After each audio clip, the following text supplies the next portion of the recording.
They like to.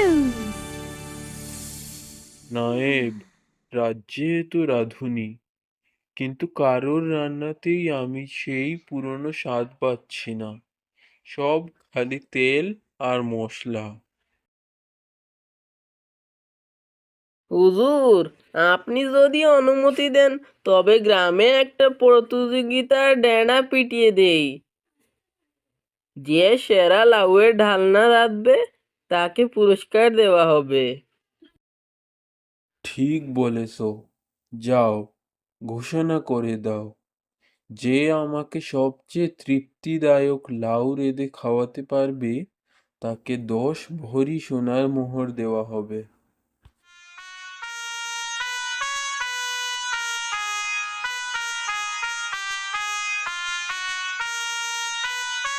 শুনো, শুনো, শুনো, মহারাজের ঘোষণা।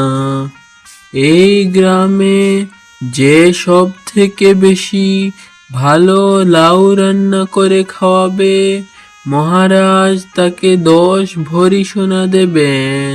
শুনো, শুনো, শুনো।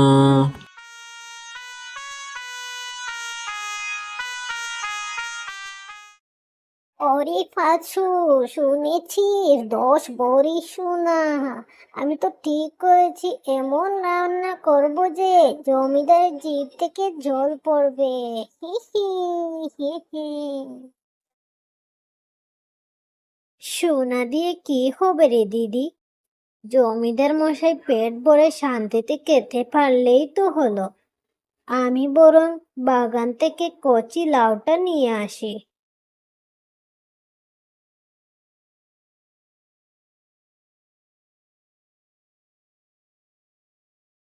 শোন পাশো, জমিদারের বুড়ি দেখছিস?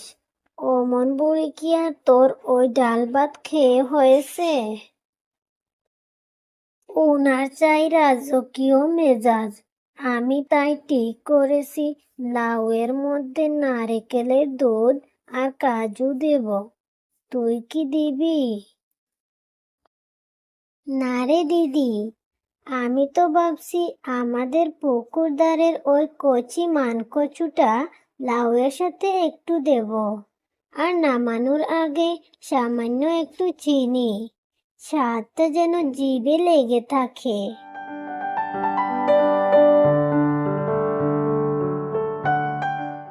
ধুর, ওসব তো আমরা গরিবরা খাই। তুই আসলে সোনা পাওয়ার যোগ্যই না। দেখিস, আমার রান্নার গন্ধে জমিদারের নায়েব মশাইও আগে ভাগে থালা নিয়ে বসবেন।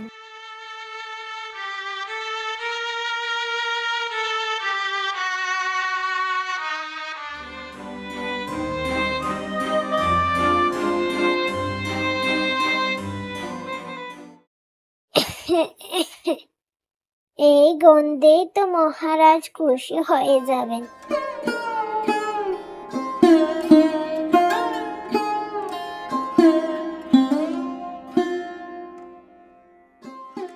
ফাসু, তুই এত সাধারণ রান্না করছিস কেন?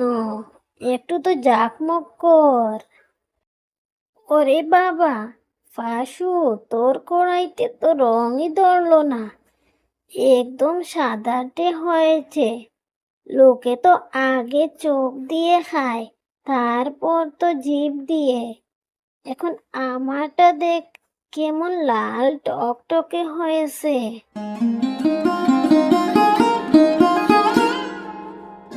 আরে দিদি, লাউয়ের নিজস্ব রংটাই তো সবুজ সাদা। সেটাকে লাল করে দিলে তো সে রেগে যাবে। আমি তো শুধু ভাজা বড়িগুলো উপর থেকে ছড়িয়ে দিচ্ছি, যাতে কামড় দিলে মুচমুচে লাগে।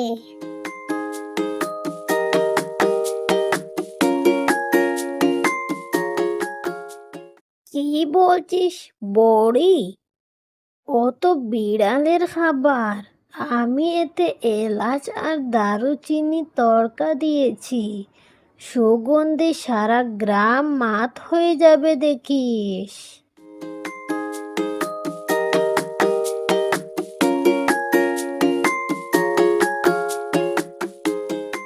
দেখ তো ফাসু, আমাকে একটু বড় লোক দেখাচ্ছে তো। জমিদার মশাই যেন না ভাবেন যে কোনো অজাত কজাত রান্না নিয়ে এসেছি। দিদি, সাজ পোশাক দিয়ে কি হবে? আমাদের তো হাতের গুণের বিচার হবে। তোর হাত তো গরমে লাল হয়ে গেছে, একটু জল দিয়ে ধুয়ে নে না। আরে না না, এই মশলার ঝরঝরে গন্ধ হাতে লেগে তা খাই ভালো। এই দেখ, জমিদারের কুকুরটাও কেমন আমার বাটির পিছু পিছু আসছে। এর নামই শাহীখানা।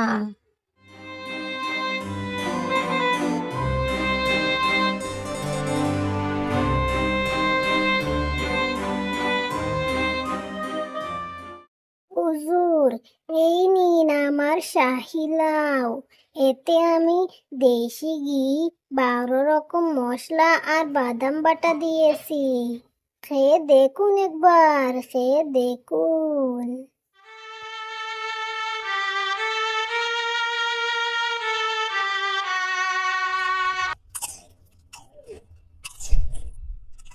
উফ, এ কি হাসু!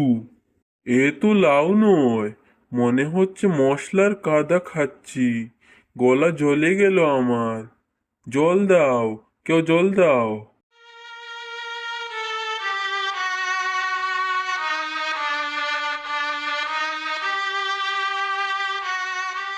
হুজুর, এবার ফাসু বুড়ির রান্নাটা চেখে দেখুন তো।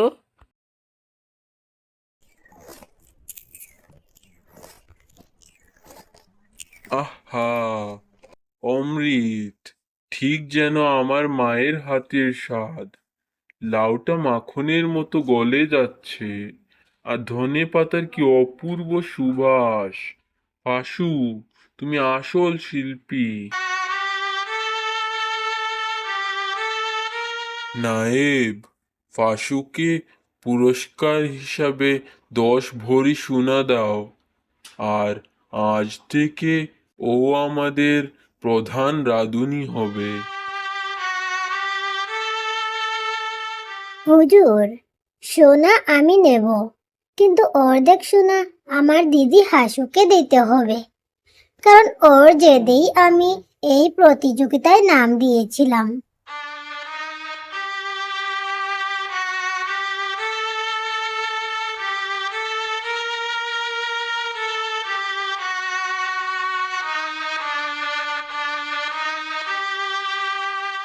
জানিস পাশু, তুই যখন আমাকে সোনার অর্ধেকটা দিলি, আমার খুব লজ্জা করলো রে।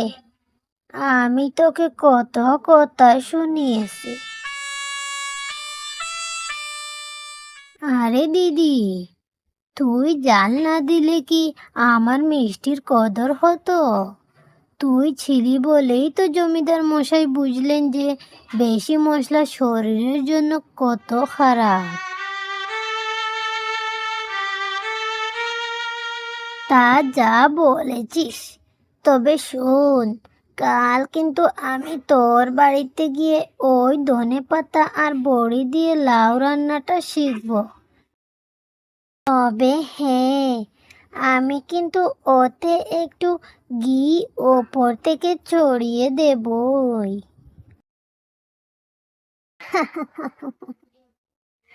তোর স্বভাব আর গেল না রে দিদি। চল, আজ রাতে এই খুশিতে আমাদের বাড়িতে লাউ ভাত হবে।